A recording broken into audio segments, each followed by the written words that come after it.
Welcome, everybody. Thanks for coming. I'm Splendorio. I'm with Hoag Fenton. And what I would like to do is, first, thank you for coming. Appreciate that you're all here. This is a great turnout. God, I hope you learned something, because I know I will. So what we'd like to do is start with some introductions, maybe and then a few introductory remarks, and then we'll dive right into this incredibly easy to understand Thanks a lot.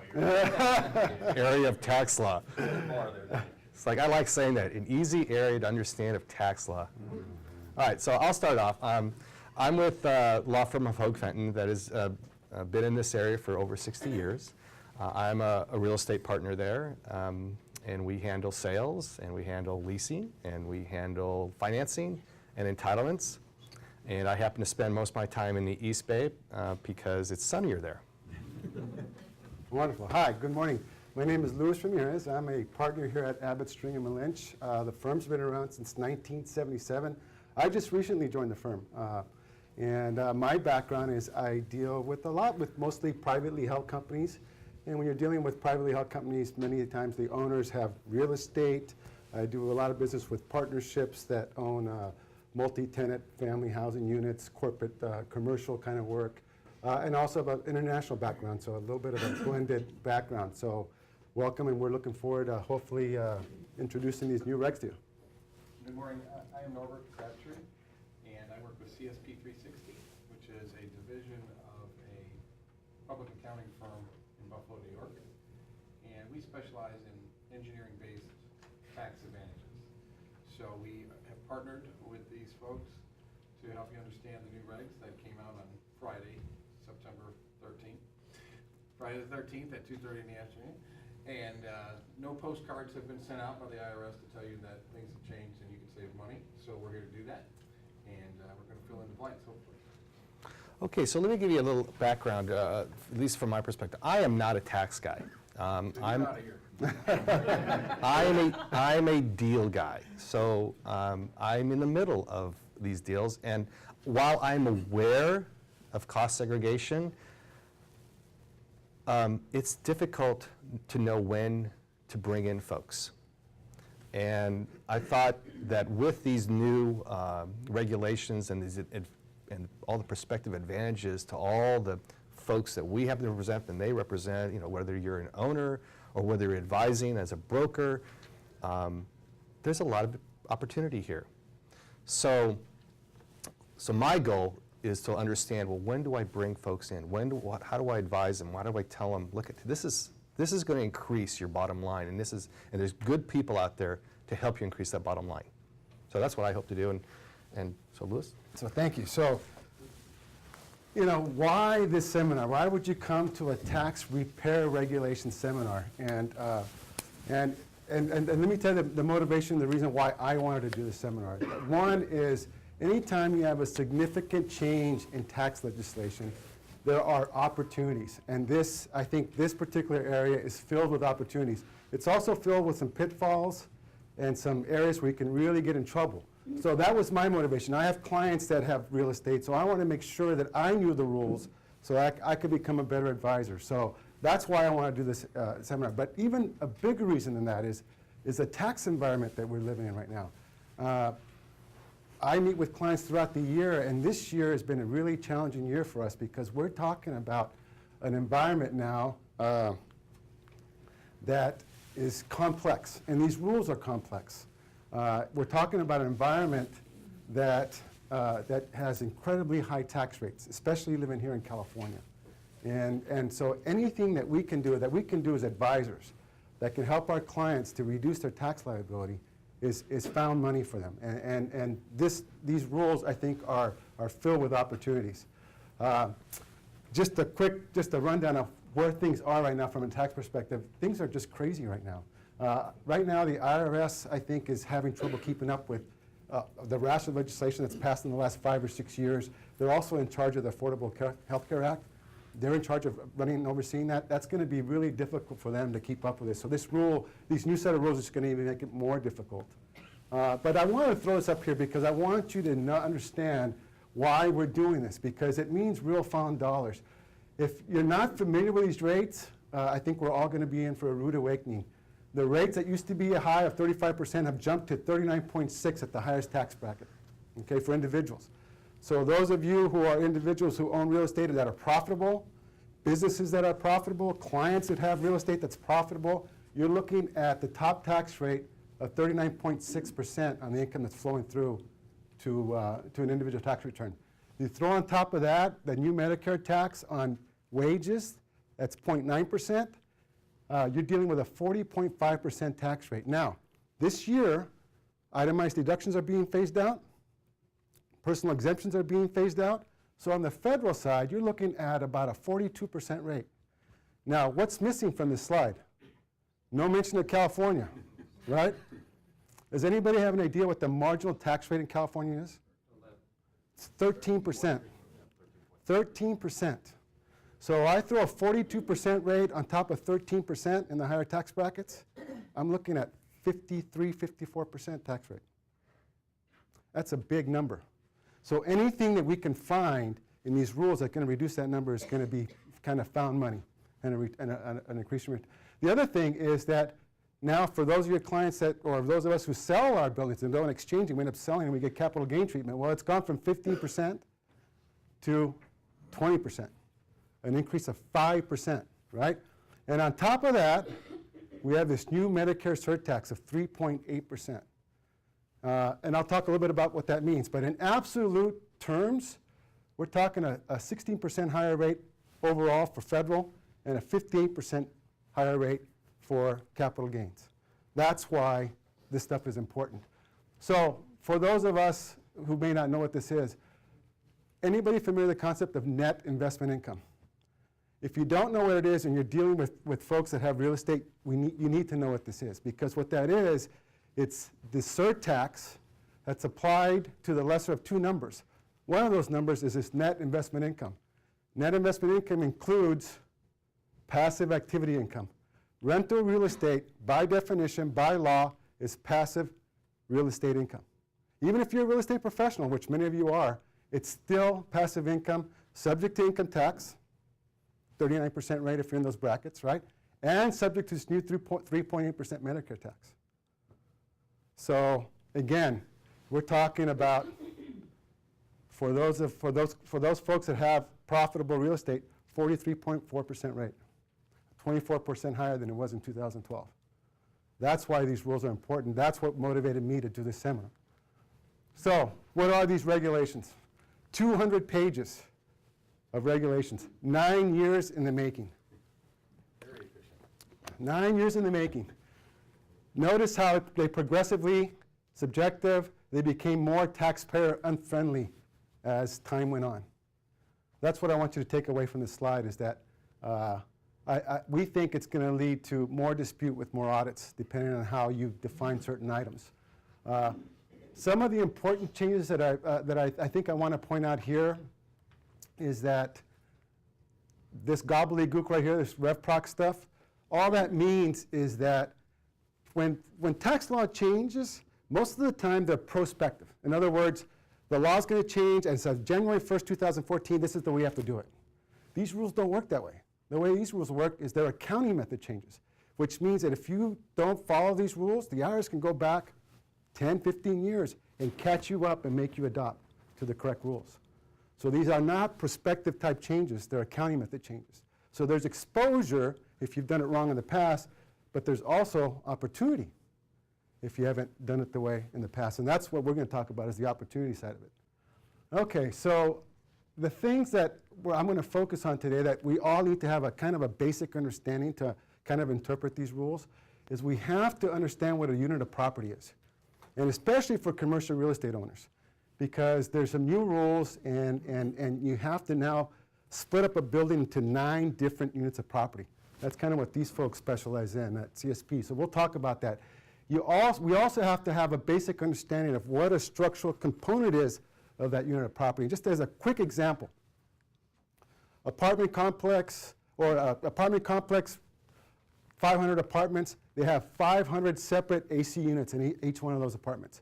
Well, we do know that the HVAC system is a unit of property for that particular building. And each one of those AC units is a structural component of that property. So that's kind of the concept.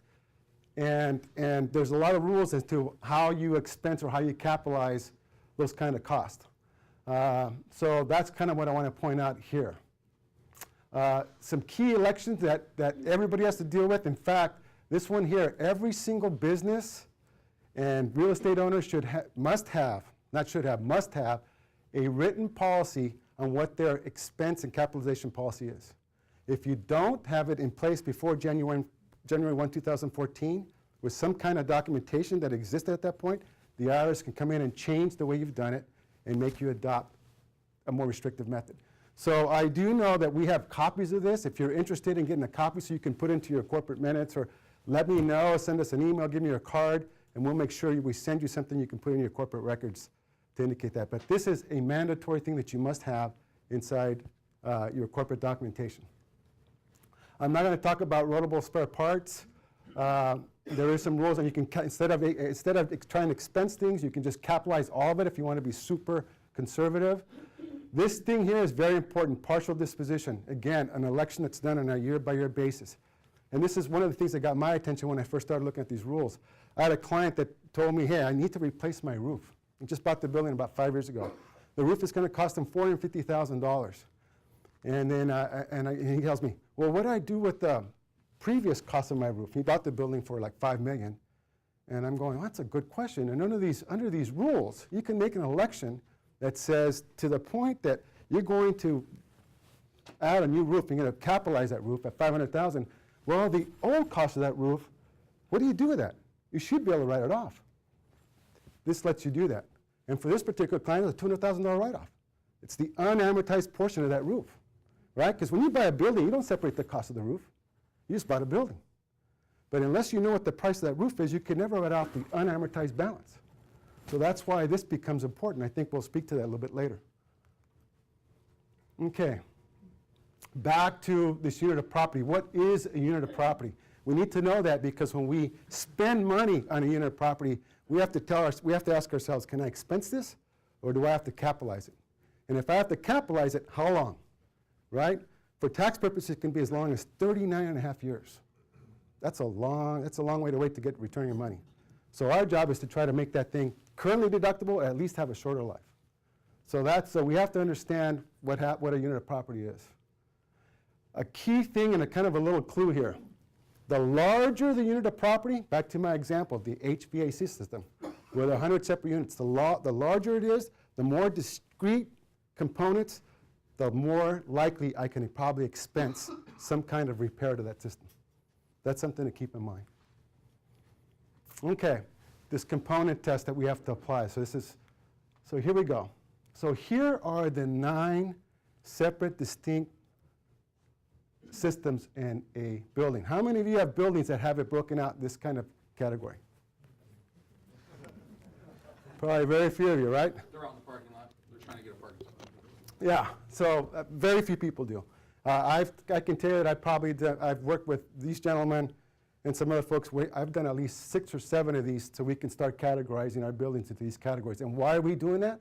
Because we either want to accelerate some of that deduction now, especially in a 53% tax environment, or we're going to anticipate a repair or a new roof addition. And if I don't know the cost and previous, I can't do that. So there's a lot of work being done in this area on segregating the cost of your building into the 9 distinct components.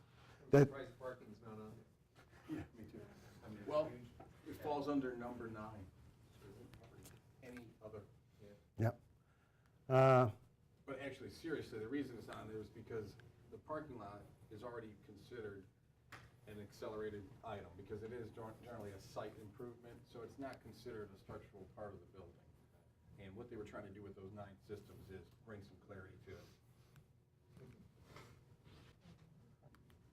So here we go. Let's talk. I just want to point out a couple examples on what a unit of property is. So there's the HVAC system we talked about with 10 roof-mounted units. Okay, and that's going to become important later on. How many of these components are inside that UOP? Plumbing systems is a distinct unit. And you get into some equipment, but I think that the I think the ones that are most important to focus on are these for commercial buildings.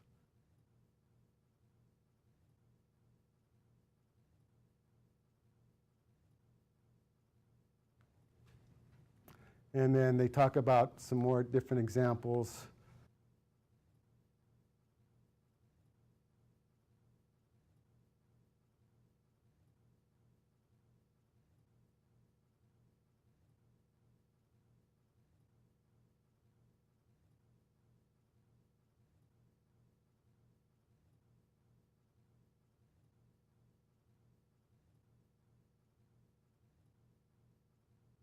Okay, so here's kind of where the rubber meets the road kind of thing. Once we know what a unit of property is, and we know what the components are, and we spend money, right?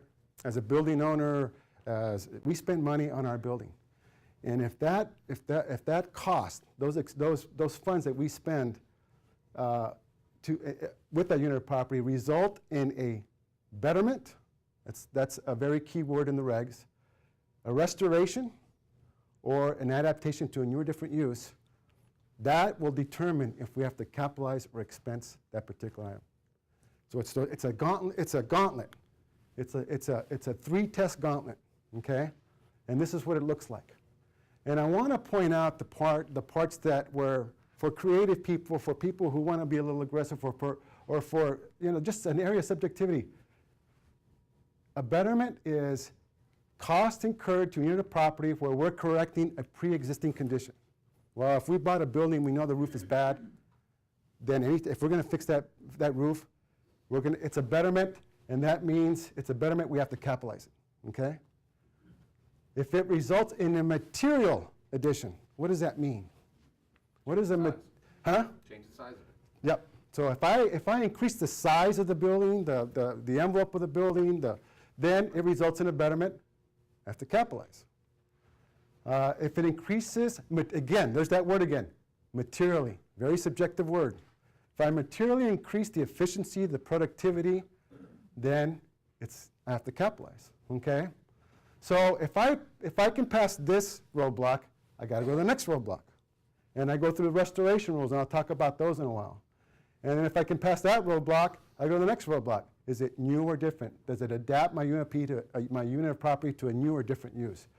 And if I can get through all three, I could potentially deduct it, right? I have to go through all three, and I get to potentially deduct it. So our job is to figure out what can and can we not capitalize.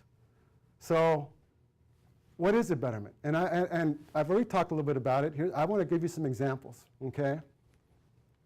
Look at example 2. I can replace the entire asbestos insulation of a roof that makes it no more efficient, and it's not a betterment. I can expense that cost, okay? So there's a couple of examples. Building refreshes, okay? We have a client in our firm that leases some space over at Valley Fair. Well, in their contract, they have to refresh their lease, make it look neat and cool and keep it in the style of Valley Fair, and they have to pay for it. Well, do you capitalize or do you expense that? You have to go through those three rules. Is it betterment, restoration? I didn't make it better. I didn't restore it to its its previous use. It's not a different use. Maybe I don't have to capitalize anymore. I can expense it under these rules. So so building refreshes, and that happens all the time, especially for those people who own, these things that have Kentucky Fried Chickens and Pollo. I just had one in Pollo Loco get refreshed. We're looking at that. Does it need to be expensed or capitalized? So more examples, and all these examples are in the 200 pages of regulations, meant to kind of give us some guidance on how this works. This is interesting. Back to my point that I made earlier about the bigger the unit of property is, the more structural components I have, the greater the likelihood that I can expense the cost. Here's an example. In the regulations, I replaced 2. I'm replacing them now. I'm not fixing them. I'm replacing 2 out of the 10 HVAC units. Okay?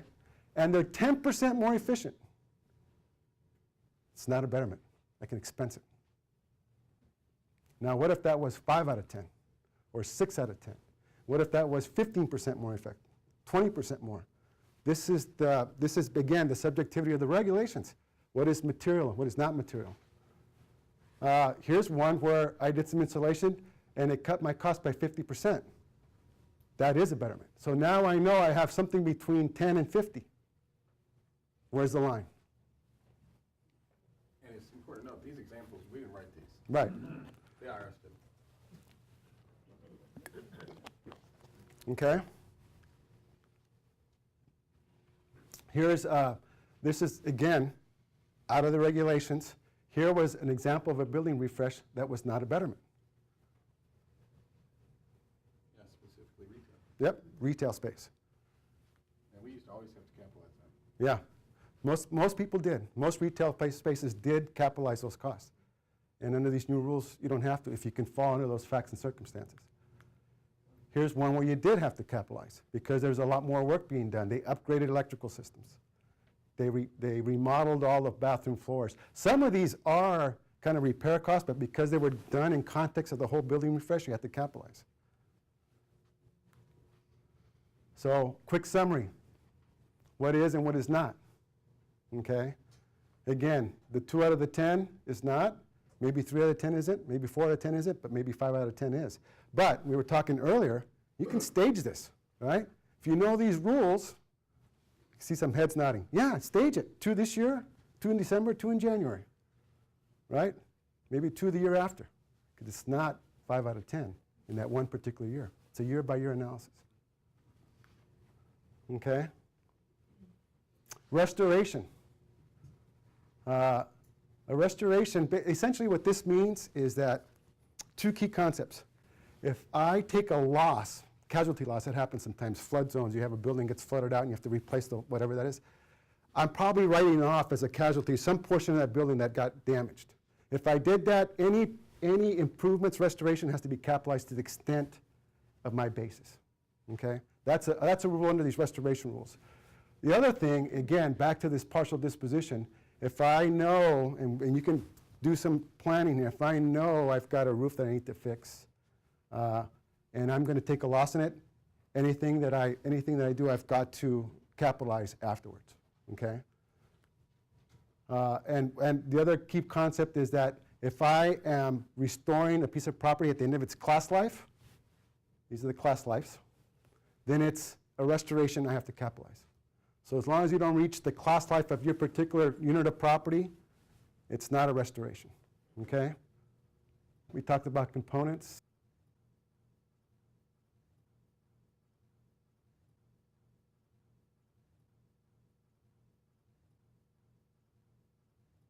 Here's some examples.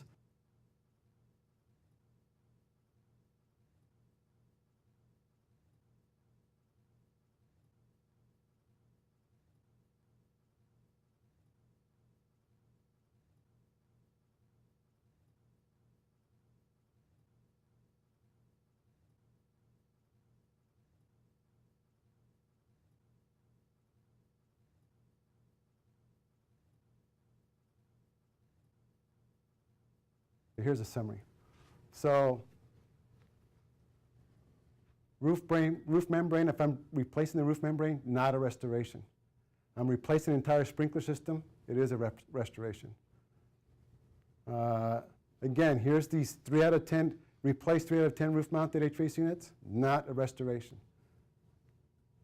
Replace 8 out of 20 sinks, not a restoration. Imagine commercial building, you're going to redo a refresh and you've got to replace some sinks. All depends on how many you do.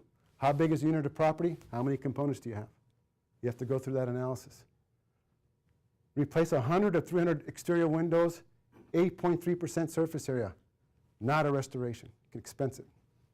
But replace 100 out of 300, but it's 30%. It is a restoration. So where do I go in between?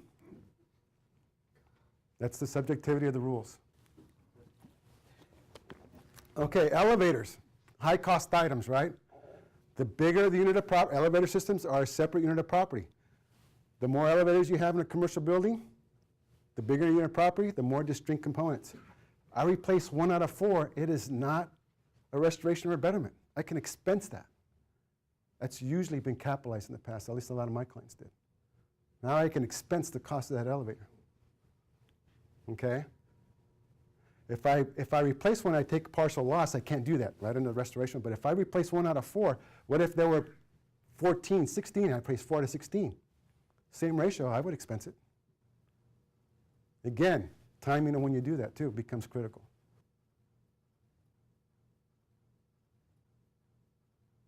So here's some examples.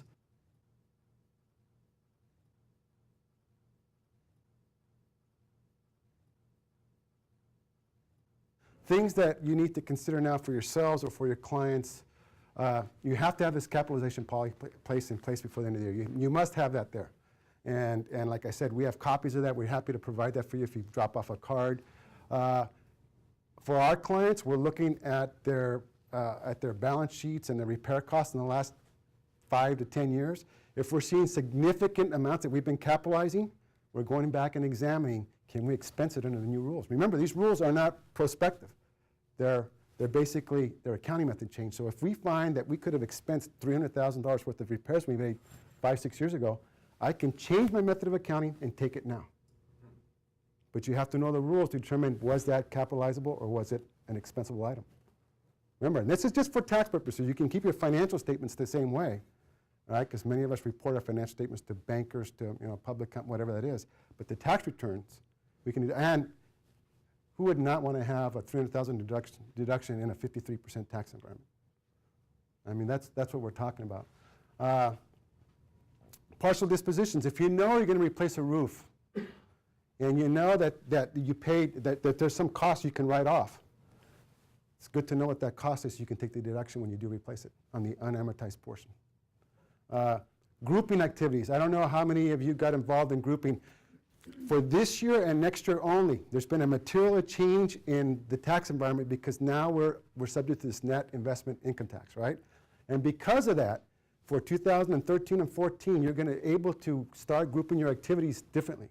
And I don't know how many of you are familiar with that concept, but basically I can combine this building with that building as one unit, and you can play games with offsetting income and loss with those.